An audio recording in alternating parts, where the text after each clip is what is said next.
you saw Russia-Ukraine war was going on, SWIFT was stopped for Russia. So you will have to, with the way we own digital public infrastructure in India, we'll have to create a cognitive public infrastructure, howsoever difficult it is. And that's why it's visceral, it's existential, and we will have to do it. And probably it's time that we should do it. I yesterday wrote an article in the Sunday Guardian, where I called it the architecture of independence, right? It is the architecture of independence. There's no dearth of, experts in India. There's no dearth of talent in India. There's no dearth of, the only thing is compute, which I think geopolitically we should solve. That again is sovereignty, right? Because people are using GPUs to control geopolitics. And that is why we will have to be sovereign at all the layers of the cake. Right.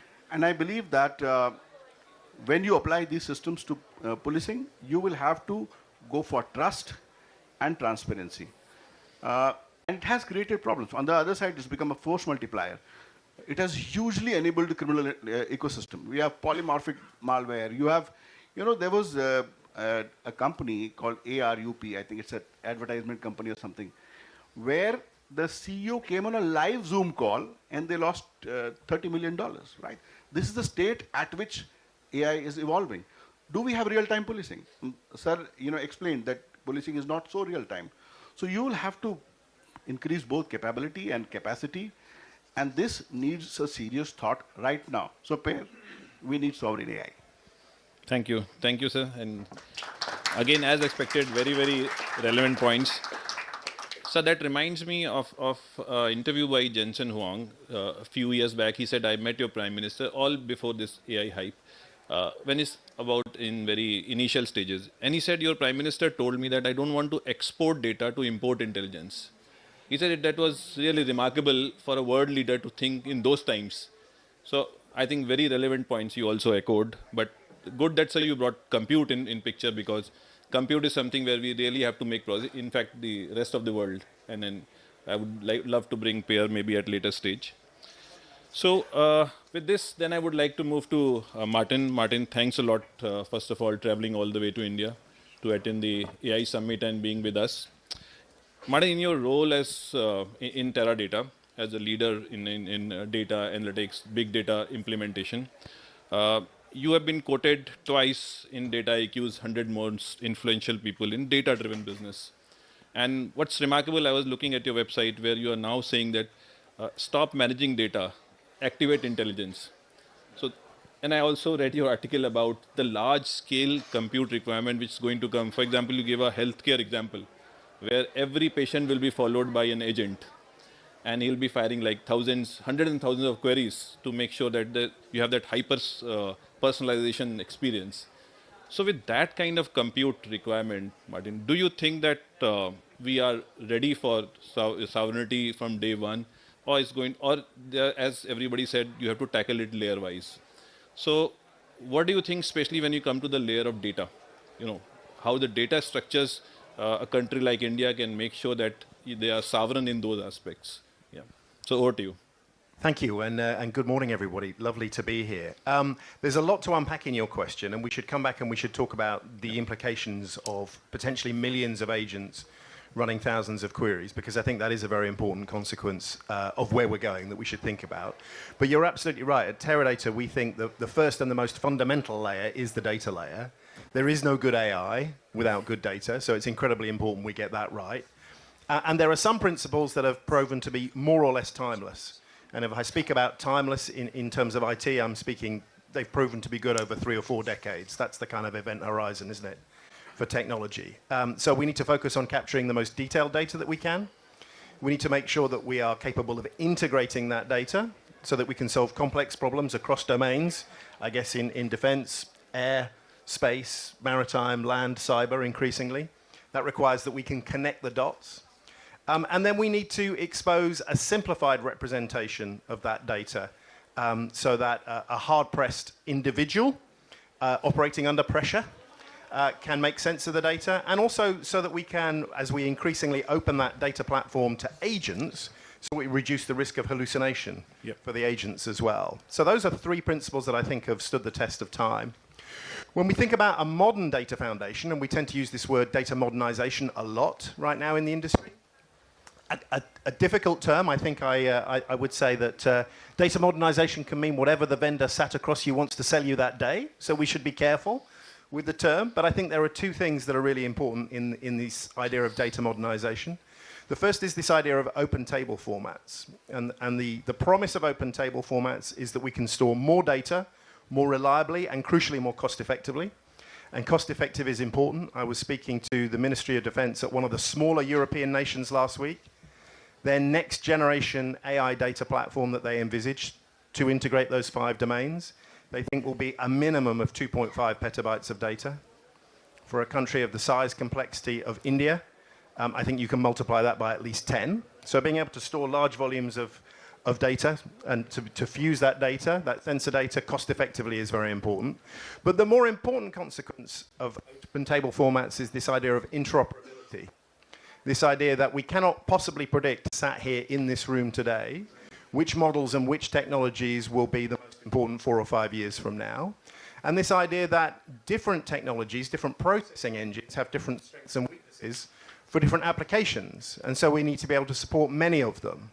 And so the idea of having a data foundation that we can bring multiple tools to is incredibly important in that conversation.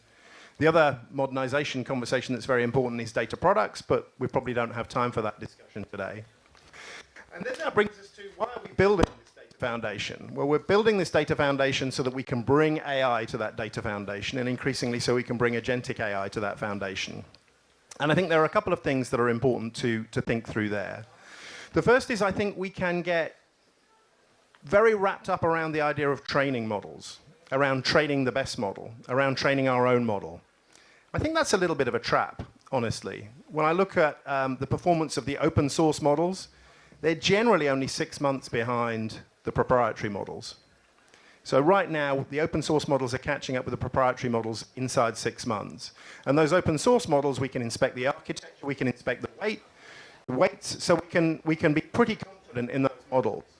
And so I think we should focus less on training our own models and think more about inference. A good model that I can score quickly and cost effectively is better 9 times out of 10 than the best model that I can't get out of the lab and into production. So we should focus on inference first. We should also think about the diversity of models. There was a really interesting paper by NVIDIA last year called Small Models of the Future of Agentic AI. And in that paper, they pointed out that smaller models are often cheaper to score, faster to score, and can be less prone to hallucination when they're focused on a task-specific problem. So better, cheaper, faster, and more reliable. That's a pretty good trade, right? So we should think about not having one single model to rule them all. We need to start thinking about the models that are available to us as a box of tools. And when we have a box of tools, we shouldn't always reach for the hammer just because it's the biggest, shiniest tool in the box. And then the last thing that I think is particularly relevant in a defense and a security context is I've been in this industry for a little over 30 years now, and mostly we've been concerned with structured data, with rows and columns of numeric data. And the great promise of AI that we're seeing play out already is that we can now apply these models to unstructured data, to images, to audio, to text. And we can have multimodal intelligence. And this is incredibly important. So at Teradata, for example, we've always worked with defense agencies around supply chain optimization, to your point, around predictive maintenance. Today in Teradata, we can support very complex maritime surveillance applications where we take large volumes of detailed data across multiple sensor types and fuse that intelligence for maritime surveillance. We can assess camouflage effectiveness. I think you made the point earlier that high-value assets are increasingly vulnerable to loitering munitions, relatively inexpensive loitering munitions. So we can capture images of camouflaged assets like tanks and assess camouflage effectiveness to protect those assets. And these are applications that would not have been possible even 3, 4, 5 years ago. So the pace of change and innovation is spectacular and exciting. Thank you, Martin. I think what really stood out to me is that in our quest for sovereignty, I think using open source data model is really important because you get to inspect the architecture. No matter who's created it, at least that aspect can be bring into sovereignty very early on. And also it resonates with General Chiba earlier said, building superior algorithms on top of it. Yeah. Great. So now I come to Preet Saxena. Preet is the Director of Global Data Analytics in Concentrix, recognized as one of the 10 most influential leader, awarded as one of the women leaders in AI, and looks after the entire Gen AI initiative across the world from Concentrix. So Preet, great to have you here, and thanks for coming. So Preet, what we would like your inputs is on the public and private collaboration, and you have been at the forefront of it. So what do you think are the right models where both the teams can work together with the larger focus on bringing sovereignty across layers of AI? Over to you. Sure. Thank you. Thanks, Abhishek. Am I audible? Okay, great. So good morning, everyone. So I would just like to answer it by having very small blocks to the entire ecosystem of data, AI, and analytics. So starting from data, which is the main thing, the bread and butter on which all the layers are added on top of it, as you mentioned rightly, capturing the right data, having the right form of governance is absolutely important.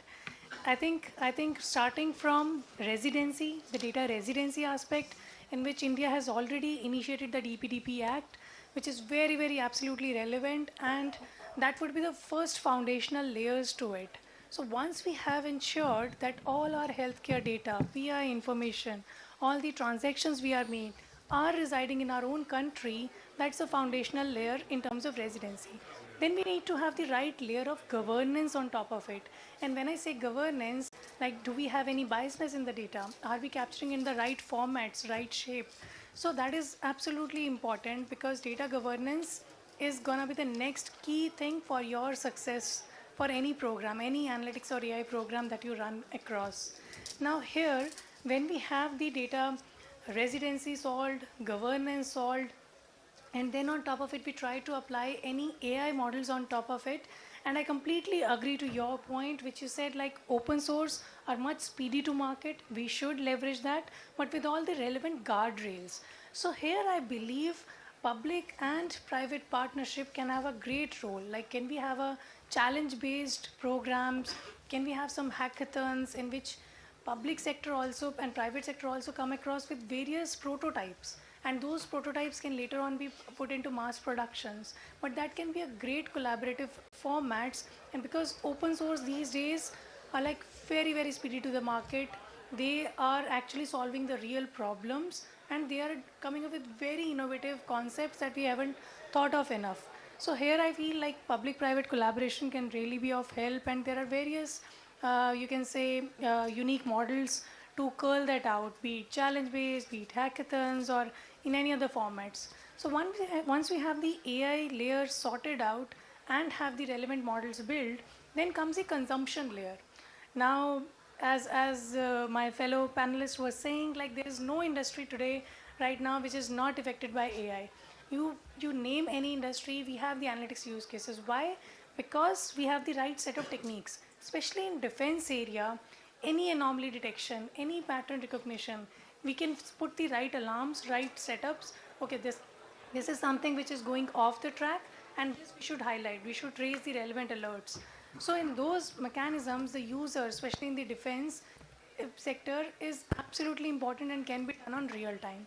Now all of this is you can say encapsulated with the ecosystem layer, and what we call it as, like, you can call it as an ESG layer, because as we are building the Indian sovereignty track to build our own AIs, we need to be absolutely cognizant of the fact what kind of carbon footprints, while we are creating our own data centers, building our own clouds, what kind of footprints we are having. So somewhere in back of this journey, we should be cognizant of these facts as well, how ESG can actually have an impact in this entire ball game.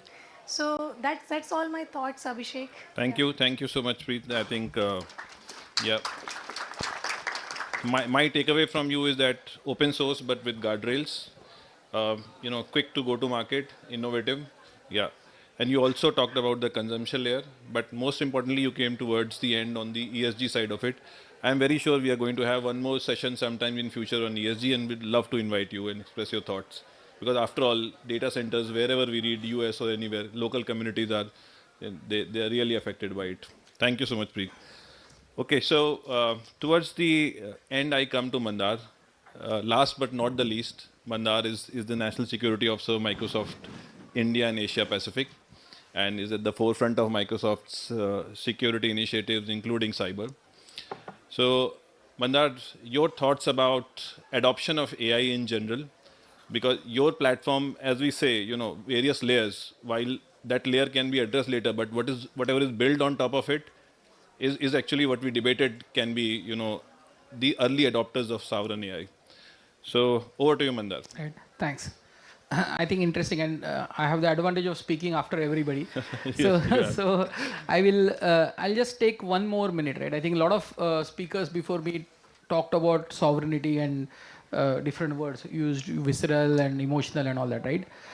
I think, in my opinion, sovereignty has been obscured or confused by a lot of interest, right? And interest from everybody, from government, from tech companies, and of course, general audience, right?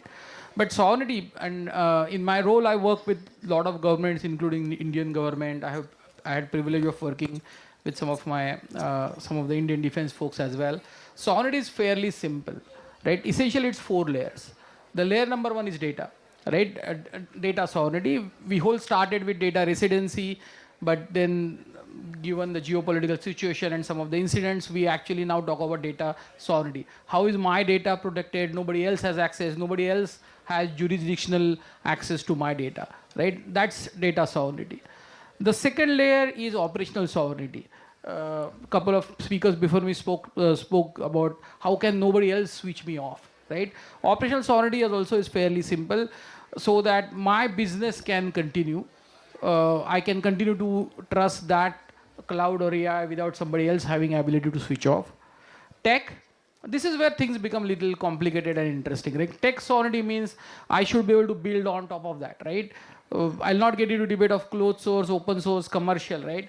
But that's where the issue starts happening, because tech also means the tech has to be not only in my control, but it has to be good, right? The classic example, classic debate that we get, again, we have eminent defense folks, so I'll refer to that, right? Is India willing to wait 10 years for AMCA to come, 5th generation fighter, or is India willing to buy RailTel to fill that gap, right? Sovereign aircraft, maybe we wait 10 years, but we have needs today. That's where the tech sovereignty becomes a very, very interesting point. Mandar, sorry to pitch in, but just an interesting input. The AMCA is coming with 50% indigenization. Sure, 50%. And sir would agree with me. No, absolutely. I'm saying AMCA is great. I'm just drawing a parallel. Yeah. No, I'm saying AMCA is great, but AMCA will come maybe 10 Sorry, years. not AMCA. RailTel is coming with 50% indigenization. Yeah, of course, yeah. So, but the point I'm making is AMCA is 10 years away. Would we want 50% Indianization and use RailTel today? Now, that's the balance on tech, right? If we insist on every layer has to be India, then we probably will have to wait, right? That's the balance. And finally, the AI sovereignty, right? The 4th layer, which was not on top of everybody's mind, right? The 3 layers have been talked for pretty much for a long time. The data, the operation and tech sovereignty, even in the cloud world, but AI sovereignty came. Now, AI sovereignty is a little bit more complicated than cloud sovereignty or any other tech sovereignty, right? Why? Because I think speakers before me spoke, so I'll not go detail there, but AI brings a perspective, right? That means the data that it is trained on has to have the Indian perspective, right? It needs to have all the nuances, which in the first 3 layers were not so much. So data sovereignty is not only whether it is running in India, whether it is developed by Indians, it's also is it trained on Indian ethics, is it trained on Indian languages and all that. So I think AI sovereignty is a step beyond that, right? Yep. And because most of the models are like black blocks, explainability is a challenge, I think that's where AI sovereignty becomes extremely important, right? Sure. And that's where I again agree with what I think Peter, you mentioned the small language models, Martin, sorry, you mentioned small language model, purpose-built models are probably making more sense. I think that's the way we think generally of sovereignty, right? The question that we need to all look at is sovereignty is not binary. It's not 0 or 1, right, as it is typically made out to be. It's a spectrum. Different departments, different organizations, different applications need different level of sovereignty. Somewhere you need to have operations control versus somewhere you will have to end-to-end the stack, like in defense needs to be developed ourselves, right? The final point that I'll make here is See, life has come full circle. Those who are in IT for maybe 25 odd years, we saw mainframe where computing was centralized, to distributed computing where computing was distributed, to cloud where again that computing became little centralized. Now we are talking, when cloud started 10, 15 years back, right, all the big techs believed that there are going to be 5 regions in the world, right? Somewhere in Europe, somewhere in Asia, somewhere in US, and everybody will use cloud from those 5 regions. Today, reality is Microsoft has 75 regions, right? So we moved from 5 regions literally 10 years back to 75 regions. I think it's time to take the next step where we are saying the region is not only in my control, but the region is also in customer's data center. So I think what we will see happening in tech is that the sovereign clouds will become a reality, right? For example, in Microsoft, we have now created something called a sovereign private cloud, which can run in customer's own data center under complete customer control, disconnected, air-gapped. We did not do that maybe 2 years back. That's the reality, right? We kept on talking about software-defined sovereignty until about a year back. Yeah. Today we are saying, okay, we have a full stack sovereign private cloud. Yeah. And I'm taking Microsoft as an example. Our competition and other companies also have similar No, that's models. a very valid point, Manda. In fact, competition like SAP is already deployed sovereign cloud, and that's the way to That's go. sovereign public. Yeah. What I'm saying is sovereign private, which can run in an air-gapped environment in defense. Of course, of and course. that's a reality because, last point, we will have to take us out of the equation, the zero trust model, right? Yeah. You don't even need to trust the company that gives you tech. That's the only way we can build confidence. Thank you. Right, very valid point, Mandar, and it was important to bring the industry perspective here to complete the full picture. Ladies and gentlemen, we have almost run out of time. I would request Pierre to give his closing remarks, and then we'll conclude the session. Pierre, over to you. Okay, so try to keep it brief. So what we have been discussing here, we would say it's, when we talk about sovereignty and AI, it's openness versus security, the trade-offs, speed of innovation versus governance, global integration versus autonomy, public infrastructure versus private innovation. So these are the extremes, and what I wish would be for India would be if you could have something in the middle of these extremes. So the best of, let's say, the EU and the US. EU very much regulatory driven, regulatory first, innovation second, etc. And the US probably innovation first, and then, well, some control from the government anyway that comes. So if that would be something for India, I think this is a good route to take. You said it, collaborative models, to invest in infrastructure, something like centers of excellence, where public and private come together to solve the real world problems in architecture, in healthcare, and all these kind of things. So if that would be a route for India, I would be more than glad, and it brings the best together from both worlds. Thank you, Pierre. So towards the end of the session, I'll request all speakers to please come forward. We are releasing a background paper. I would request Nilachal Mishra and Akhilesh Tuteja from KPMG to please come up as well. Thank you. Show it, please.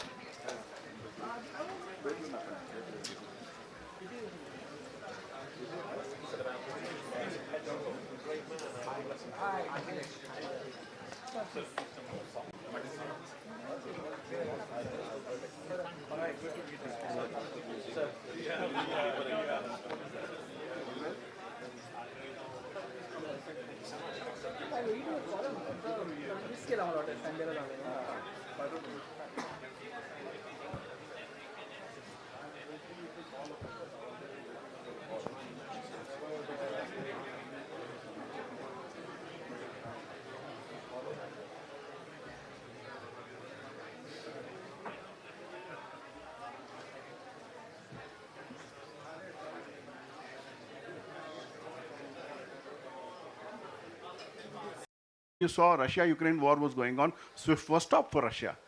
So you will have to, with the way we own digital public infrastructure in India, we'll have to create a cognitive public infrastructure, howsoever difficult it is. And that's why, Pierre, it's visceral, it's existential, and we will have to do it.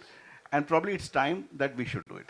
I yesterday wrote an article in the Sunday Guardian, where I called it the architecture of independence, right? It is the architecture of independence. There's no dearth of experts in India. There's no dearth of talent in India. There's no dearth of, the only thing is compute, which I think geopolitically we should solve. That again is sovereignty, right? Because people are using GPUs to control geopolitics. And that is why we will have to be sovereign at all the layers of the cake. Right. And I believe that when you apply these systems to policing, you will have to go for trust and transparency. And it has created problems. On the other side, it's become a force multiplier. It has hugely enabled the criminal ecosystem. We have polymorphic malware. You have, there was a company called ARUP, I think it's an advertisement company or something, where the CEO came on a live Zoom call and they lost $30 million, right? This is the state at which AI is evolving. Do we have real-time policing? Sir, explained that policing is not so real-time. So you will have to increase both capability and capacity, and this needs a serious thought right now. So, we need sovereign AI. Thank you, sir. And again, as expected, very, very relevant points. So that reminds me of interview by Jensen Huang a few years back. He said, I met your prime minister all before this AI hype, when it's about in very initial stages. And he said, your prime minister told me that I don't want to export data to import intelligence. He said that was really remarkable for a world leader to think in those times. So I think very relevant points you also echoed, but good that sir you brought compute in picture, because compute is something where we really have to make progress. In fact, the rest of the world, and then I would love to bring pair maybe at later stage. So with this, then I would like to move to Martin. Martin, thanks a lot, first of all, traveling all the way to India to attend the AI Summit and being with us. Martin, in your role as in Teradata, as a leader in data analytics, big data implementation, you have been quoted twice in Data IQ's 100 most influential people in data-driven business. And what's remarkable, I was looking at your website where you are now saying that stop managing data, activate intelligence.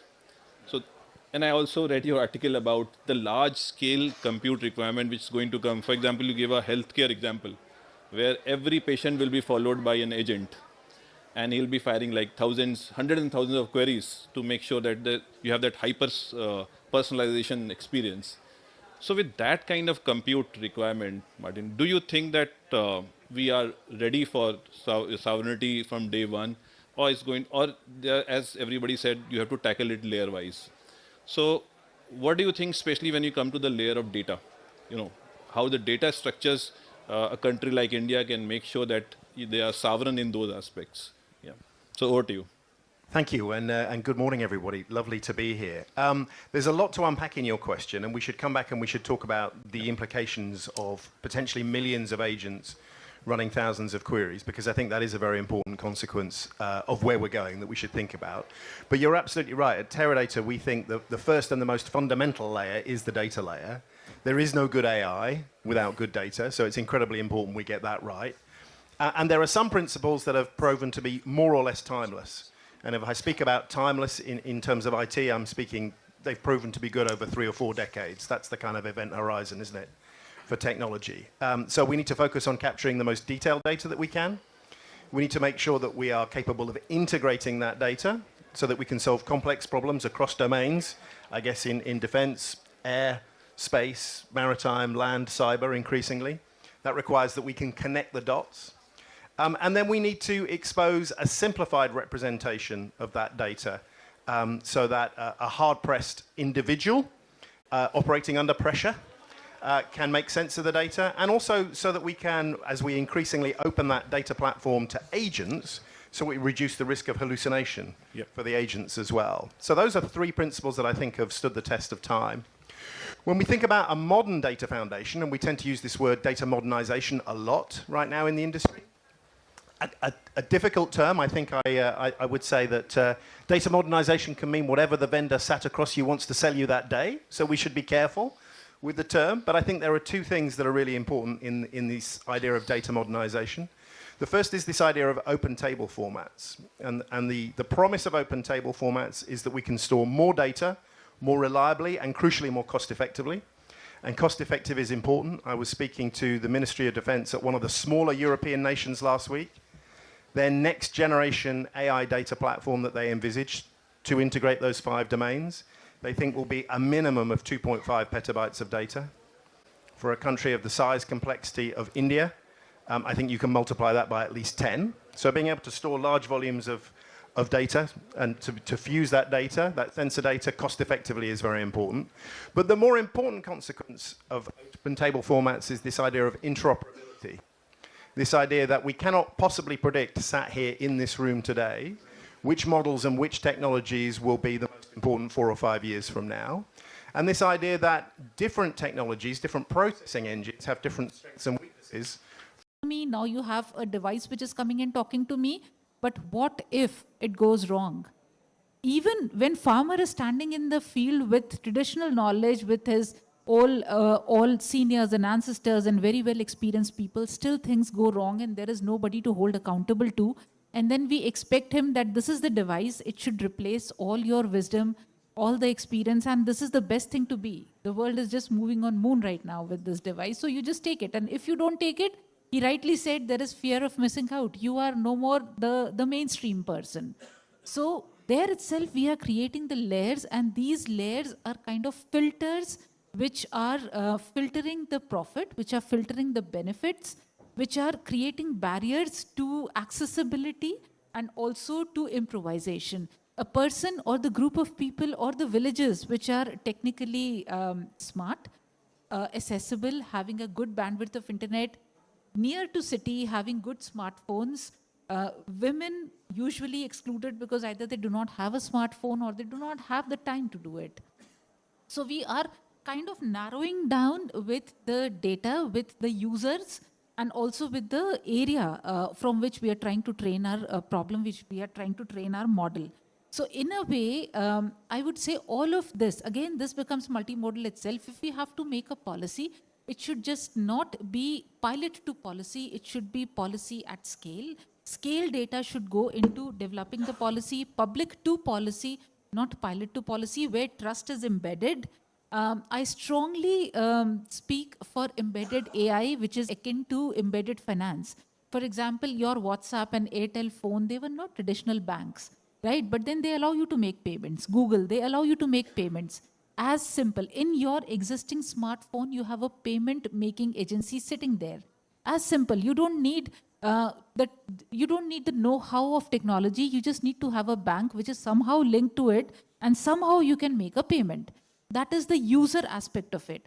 If we are able to make embedded agriculture, embedded AI for agriculture, the farmer should not feel, oh God, one more app. What do I do with it? वो पिछला वाला ही नहीं काम कर रहा है. It is not helping me anymore.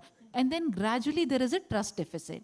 So, and then it all feeds into, whether we want to acknowledge it or not, it all feeds into shallow policies. There is no feedback mechanism. There is no impact assessment of these policies.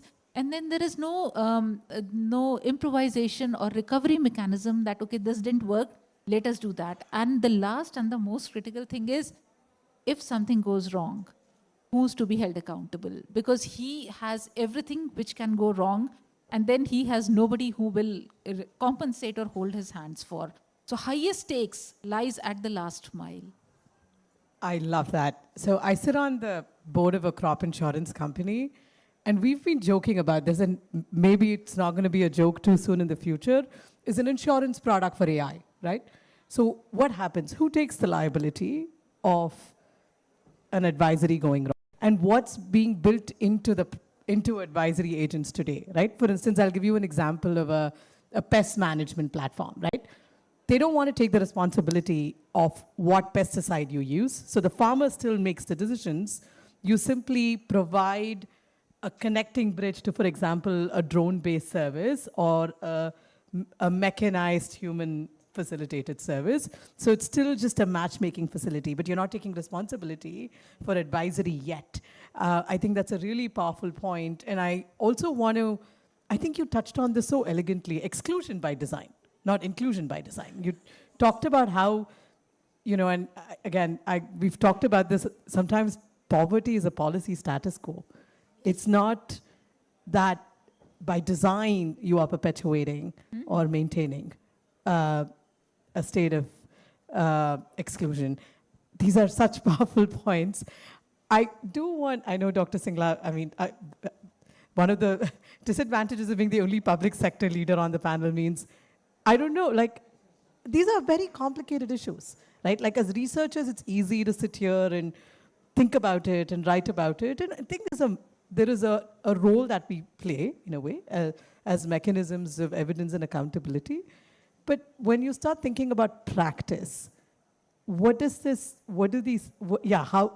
thinking in government today about questions like these? I think the most powerful point was accountability. So you cannot let AI to drive your car, and when someone, if that car hits someone, someone can just get scot-free. Someone has to be accountable. That's why in government, when the systems are designed, especially all the pilot projects, very carefully it is seen that whether that has a relevance for the last mile, it may or may not touch, but is there a relevance for the last mile? Here comes the role of data is very important. So I personally see we have so many departments which are data rich, but unfortunately the data is not granularized in a form and shape where there is interoperability. So to have that data layers interoperability, we need to have more systems of data sharing. In J&K, we are attempting to have some data lake concept. Data lake concept is a new concept where every department pull in their data. If you put AI layer over it, then there's a uniform reply. So we have seen a case study where if we put AI to one department, the response to a same query will be different than if I put AI to other departments' data. It's the same query, but the response will be different. Why? Because the data is in a different form and shape.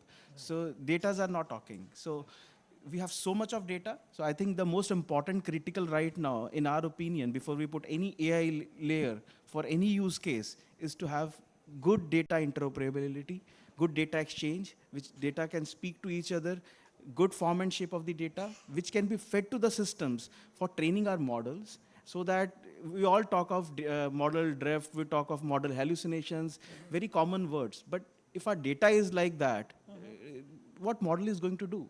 They're going to behave like that only. Absolutely. I want to, and I know, Francis, you've been thinking about. I'd just like to add one point. Sorry for this interjection.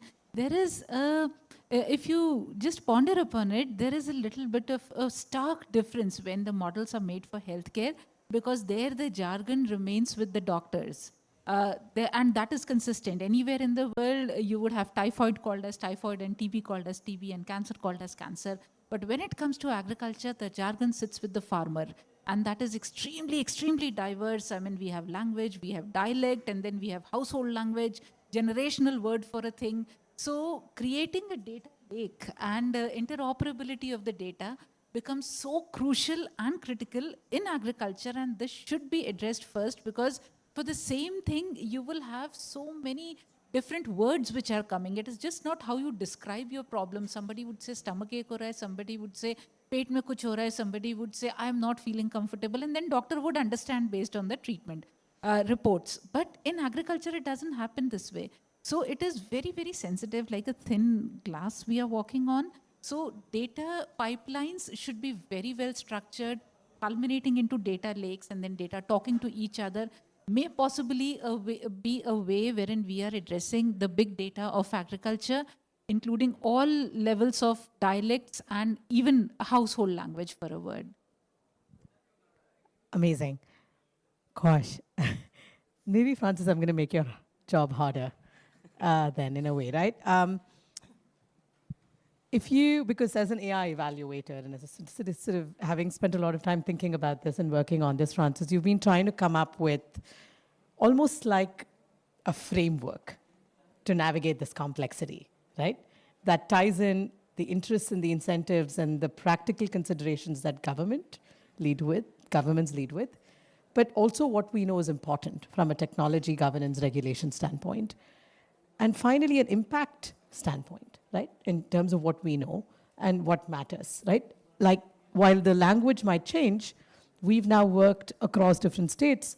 The two biggest things every farmer wants is better prices and affordable inputs, right? In fact, credit is the third. Like, if you could address these two, and then credit, in fact, dependence on credit goes down.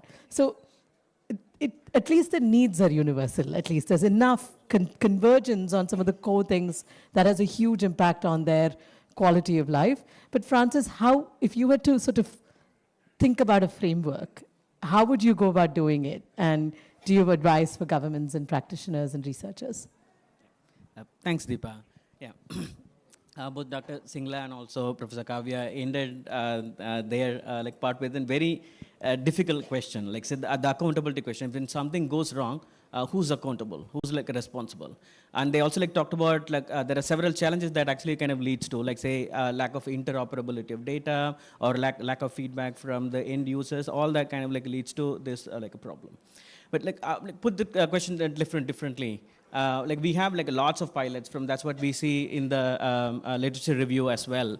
But then almost like none of them have actually kind of like moved on to like kind of scale to kind of become part of the like public infrastructure.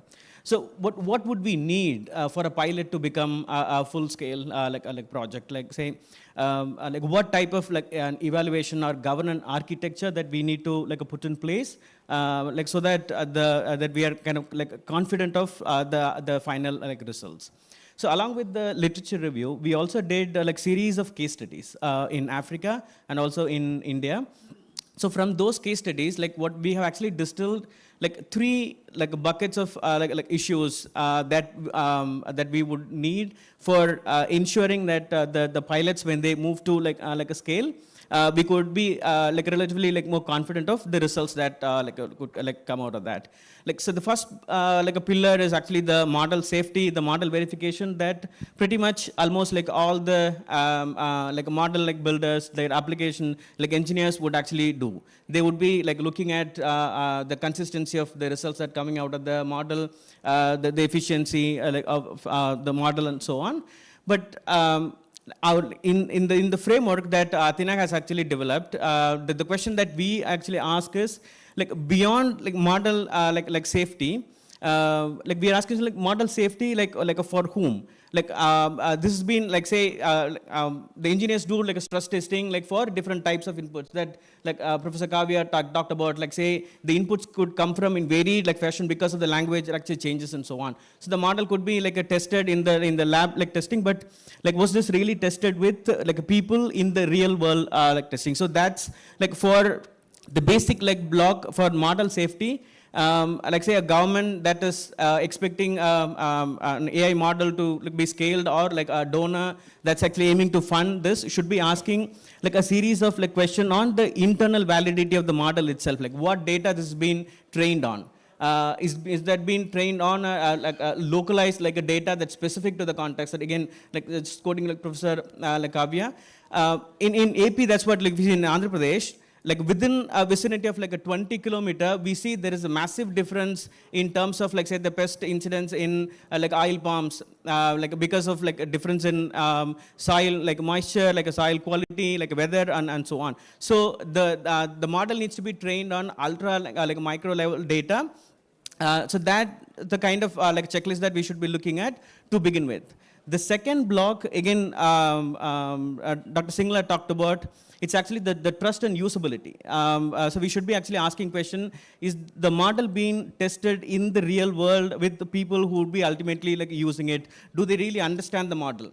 Or the model producing, like say, it could be like a chatbot and advisory, does it really produce outputs that are like relatable to them? Is it culturally, contextually like relevant like to them? And then there is another angle. So the end user is one group of like stakeholder. Then there is also the last mile workers who work with the farmers, who are another very important stakeholder in this human in the loop like whole process. These are the people who could actually like build the trust. So this like say extension workers like who've been working with the farmers.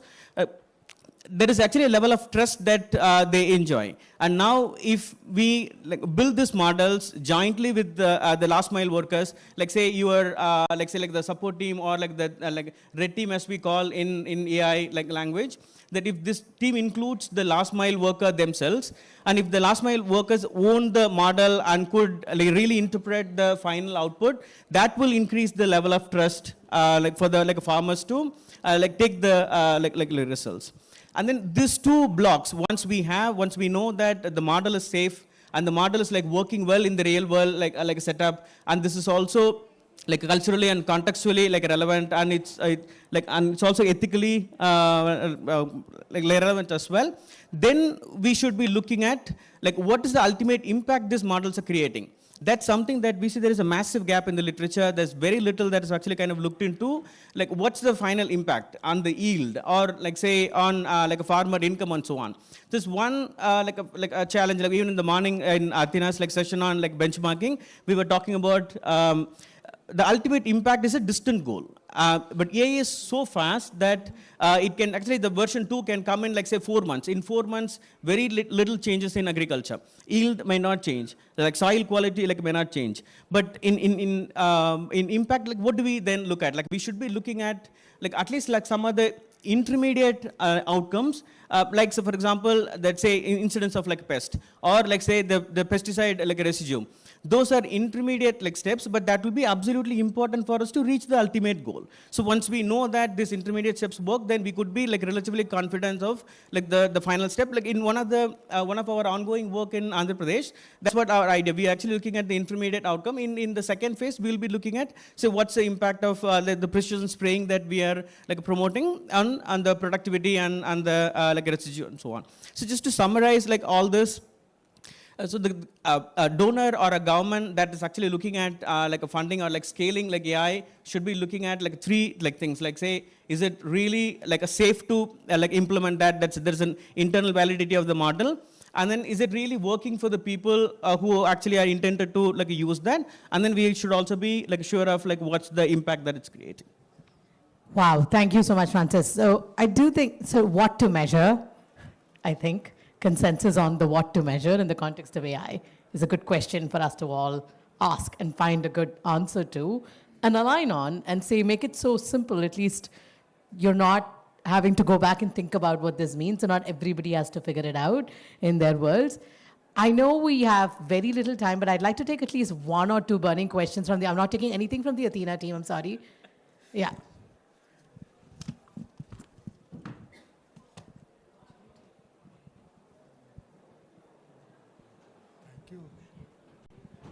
I'm Dr. Sailendra. I'm CEO of AgriGati. AgriGati we have deployed, we have prepared the model to use the DPI and UFI going to be from Government of India. And while doing that, I want to just share one example. Javier mentioned about extension worker ownership of the model. So that accountability is there, responsibility is there. Someone is there to just see what is the result. What happened, we are NRI, and we are taking care of our native place. And for our native place, native block we have selected. And in our native block, we have developed this AgriGati.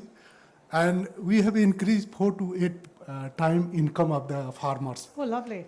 4 to 8 times. We are just converting information into income, not only just knowledge.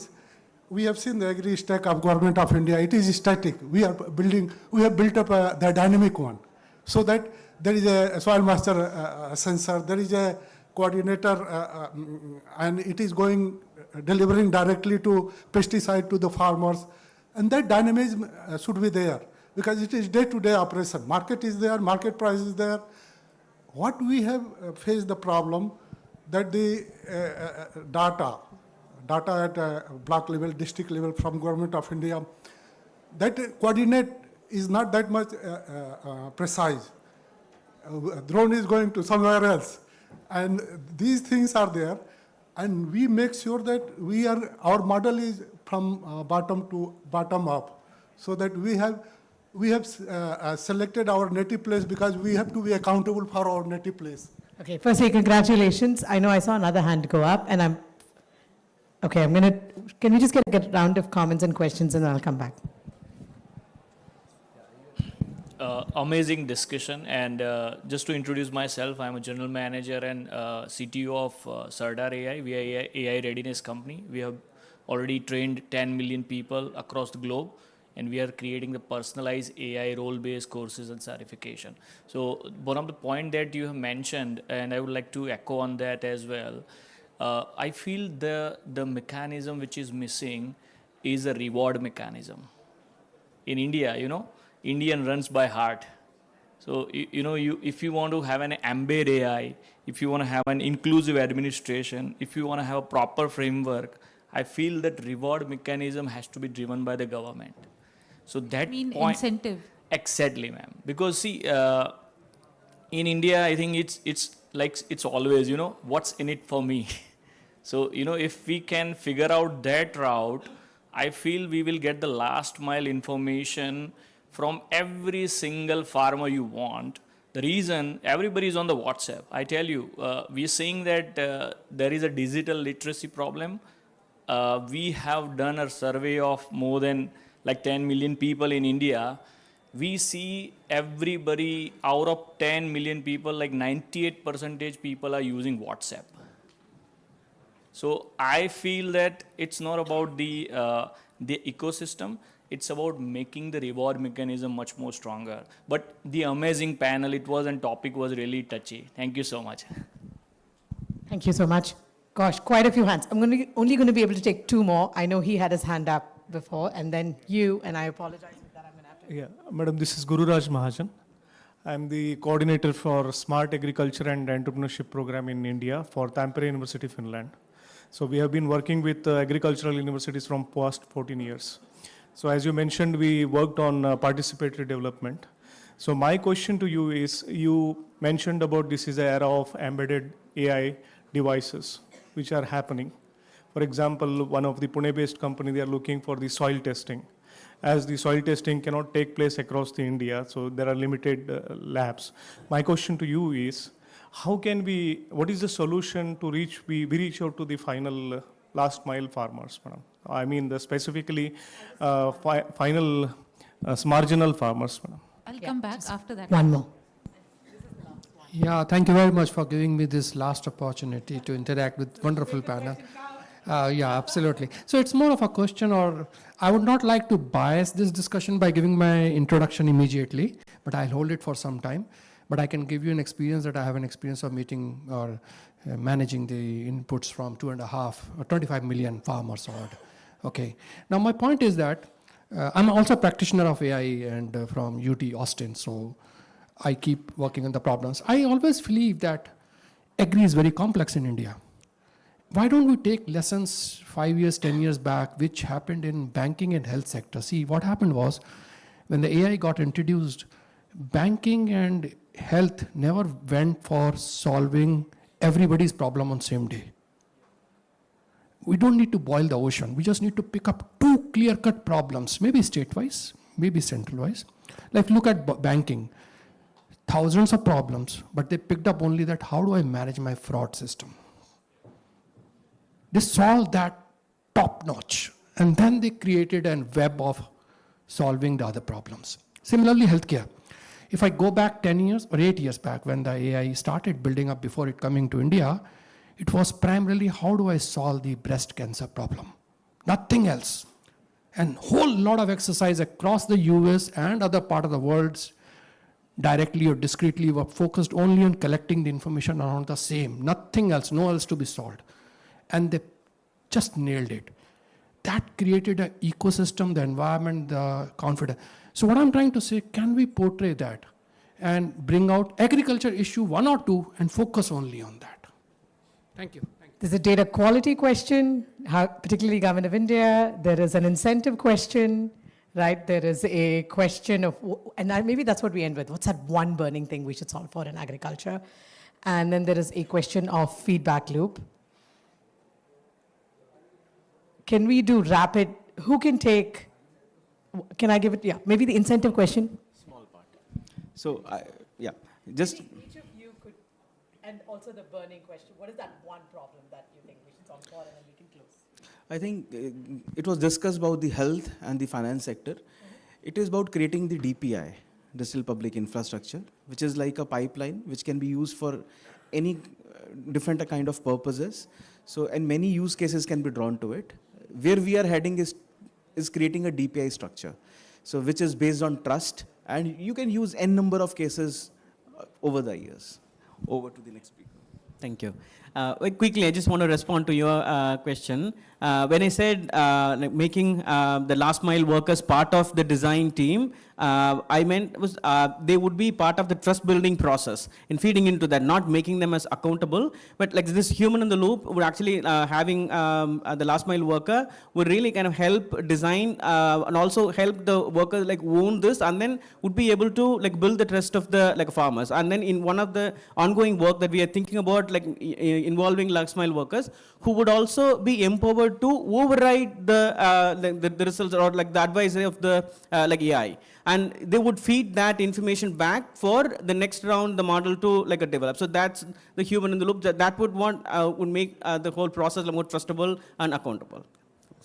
I would answer your question about how to embed AI into the systems. So it is not impossible, but it is not that easy. We are doing it in different areas, like I said about finance. I also said about like your communication for WhatsApp. But agriculture is little diverse, and agriculture is very, very personal to the last ground. And the impact is huge, not only for the farmer, but even for the nation. It's a cascading effect. The crop loss converts into food loss, and then dollar loss, so on and so forth. So what I can say is right now that in order to make embed AI for agriculture, it should be the layers which need to be strengthened, and it should be a top-down approach. The problem definition should be bottom-up, but the framework should be top-down, wherein the government or the institution, the responsible institution like ICAR or maybe IIT Delhi who's working on that, so would just know that in which area, what is the problem, who are all the stakeholders, just connect them, make a small nugget of all the information which is coming up, and then create layers, empower each and every layer, and there could be a feedback loop which is created. So that is the only way we can have backward and forward talking of the information which is moving, and that actually embeds. First it will embed in the pipeline, and then it will embed on the device.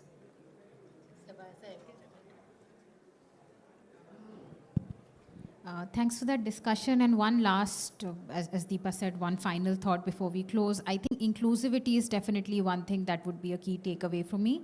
As we talked about having a sweet spot between, context specific, but also, intersection of policy and practice. I think participatory designs more as opposed to hand-me-down approaches would definitely be a key takeaway here. Fantastic. So yeah, that's Thank you it. so Thanks. much. A huge round of applause for the fantastic. Maybe if we met a year from now and did the systematic review again, we'd see very different results. In anticipation of that, thank you all for being a wonderful audience and for being here with us, and hope you enjoy the rest of the conference. Thank you very much. Okay, and do the audience have to stay for that? Go have lunch. Yeah.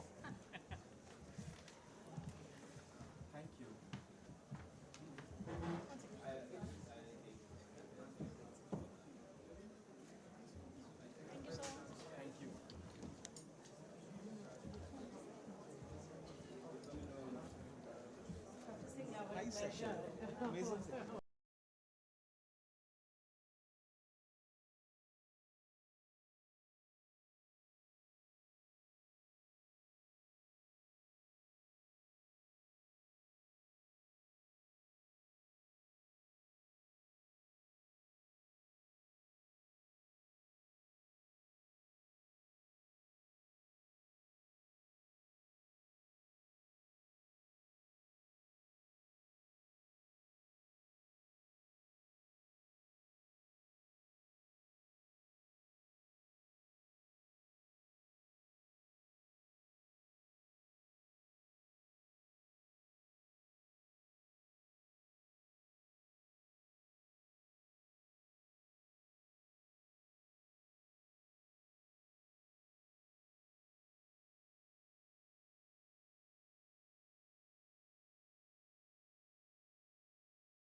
2007, I sold my company and was looking to do something good for society.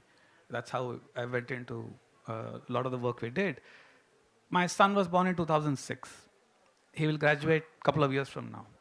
If you look in these, and that time my paranoia was, if I, as a successful, wealthy Indian, do not do something for India, I was envisioning a civil war in India by 2020.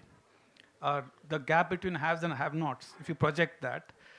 And 2026, we're doing pretty well, right? Now, what happened in between was when problems are growing non-linearly, our solutions cannot grow linearly. The gap will only increase, and that stress will result in some kind of a fracture. So we need our solutions to also grow non-linearly. And that is how a lot of you have Aadhaar. Anybody who's not used UPI in this hall? Okay. Anybody who's not used DigiLocker?